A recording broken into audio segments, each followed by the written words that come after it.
So friends, I'm going to say a few words in honor of Yizkor, a small sermon. So I'm going to remove my mask for this.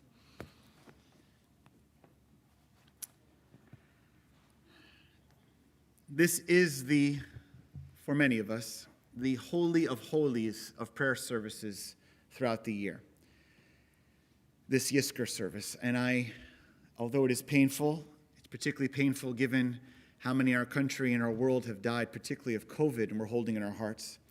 But even those who sadly have died in our own congregation just in recent weeks, and those throughout the world, including soldiers serving in Afghanistan, and others in our community, our country, and our world who have truly suffered and we've lost just in this recent time.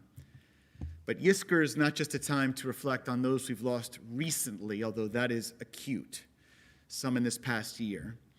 It's also a time to look back on our own lives over years, what the losses we've had, the missing pieces of our heart, which it may have been many years, but it can feel like yesterday. And I want to offer one particular kavanah, an intention for this Yizkor that was very touched to have the opportunity to experience this particular piece of the mourning and grieving process this past year, even under COVID. And I wanted to share it with you, with this chevra here, who I think will understand probably the most of what this one particular member of our community sadly went through. Let me frame it like this.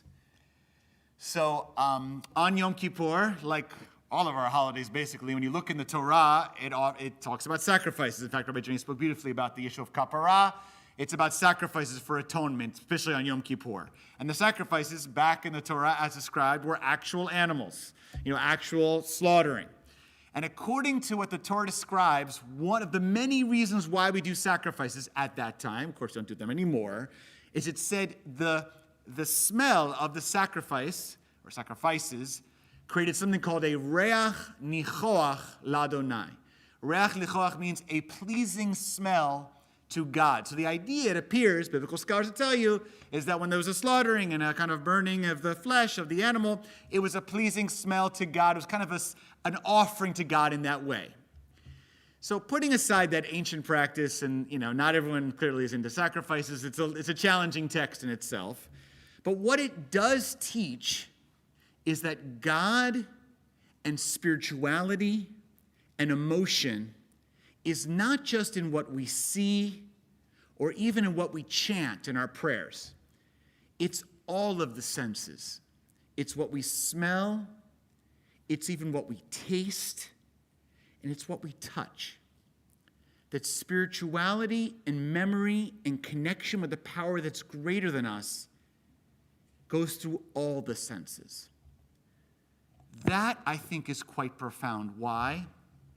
So this past year or so, maybe it was a year and a half ago, there was a particular congregant who was struggling. Her children wanted this congregant to clear finally and to donate a lot of the clothing and materials, some you might say heirlooms, not to throw them away and not to toss them to the side. But she, the wife, the widow, she was unable to begin moving on with her life until she found a way to even, frankly, just open the closet and begin to take some of the space in the closet away. And the kids and they struggled with it. It sat there for a few years. Even the way his watch was placed, certain pictures, his military service medals, and understandably, she struggled, and the children, with wanting to even touch them. But the time had come, she had realized, the kids had realized, that this room, the sanctuary room, was becoming a block towards any attempt to live, to actually live. And a discernment process had to begin of what to keep and what might be better served for example, someone who is homeless and in need of some clothing, or someone who's applying for a job with just dress for success, if you know, for example, who possibly could use this suit. And they understood that, but they were struggling. And so they called and said, Rabbi, would you come over and be with us while we essentially clean out my husband and father's space, his study area. So when we went together and we went to this room, this area, and I saw all the beautiful things, as we walked through each piece of clothing even, the wife would say, I remember when he wore this jacket. And she would touch it, remembering how he held her with the feeling of the fabric on her cheek or her arm. And she pulled another shirt close, that the smell of the shirt, the cologne he wore, that was faded, obviously, but you could sense it, and she knew it was him. And she even pulled out his tallis. It's traditional to be buried with your tallis, but in other situations, some choose to pass on the tallis to the next generation. And she showed the tzitzit, the tzitzis on the side, which actually reminded me of when I used to sit with my grandfather, may he rest in peace, on Kol Nidre and Yom Kippur, and play with the tzitzit of my grandfather while we prayed these holy services. And one by one, she told me stories about a lot of the things that were there. They weren't just clothing or a jacket or a particular tchotchke. These were pieces that she could touch, smell. I've heard you tell me stories, friends, that you can still taste the matzah ball soup. You can smell the house that you grew up in when Shabbat dinner was coming in, or Rosh Hashanah dinner. Just thinking about this little vort, I was remembering what it was like in my house, in my shul, growing up, right at the end of Yom Kippur, when they started setting up the food. There's a certain smell to the lox and the herring and all that's starting to go out there. All of that is wrapped up in spirituality. All of that is wrapped up in our feelings about God and the power beyond us. And all of that is absolutely connected to us and how we remember the people we love.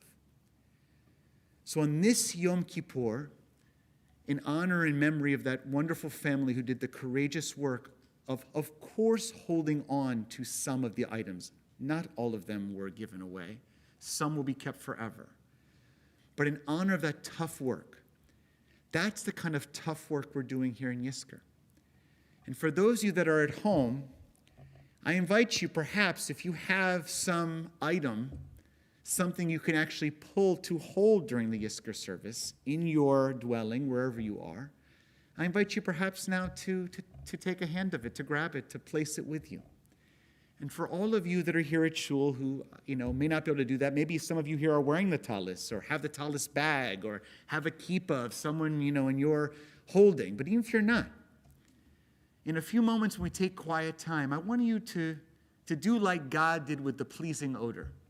Maybe to close your eyes and not just to think of the people who you miss desperately and who've left this earth, but maybe there are specific smells or tastes or there's a touch that you have to imagine it. It's not here physically, but I'm sure it's so close to your heart and your soul, you know exactly how to bring it in. That's what we want to bring in this Yizkor. We want to bring not only the people close, but the parts of the sensations that hold them close, that remind us of them, and we honor them specifically this Yom Kippur, just like God did with every single sacrifice. So invite everyone at this time, if you'd like to close your eyes. Some choose to cover their head in their talit or to close their eyes in a certain way. And to open your heart to who you're holding and to let all your senses bring them together. And after some time of quiet, we'll continue with the Yizkor service.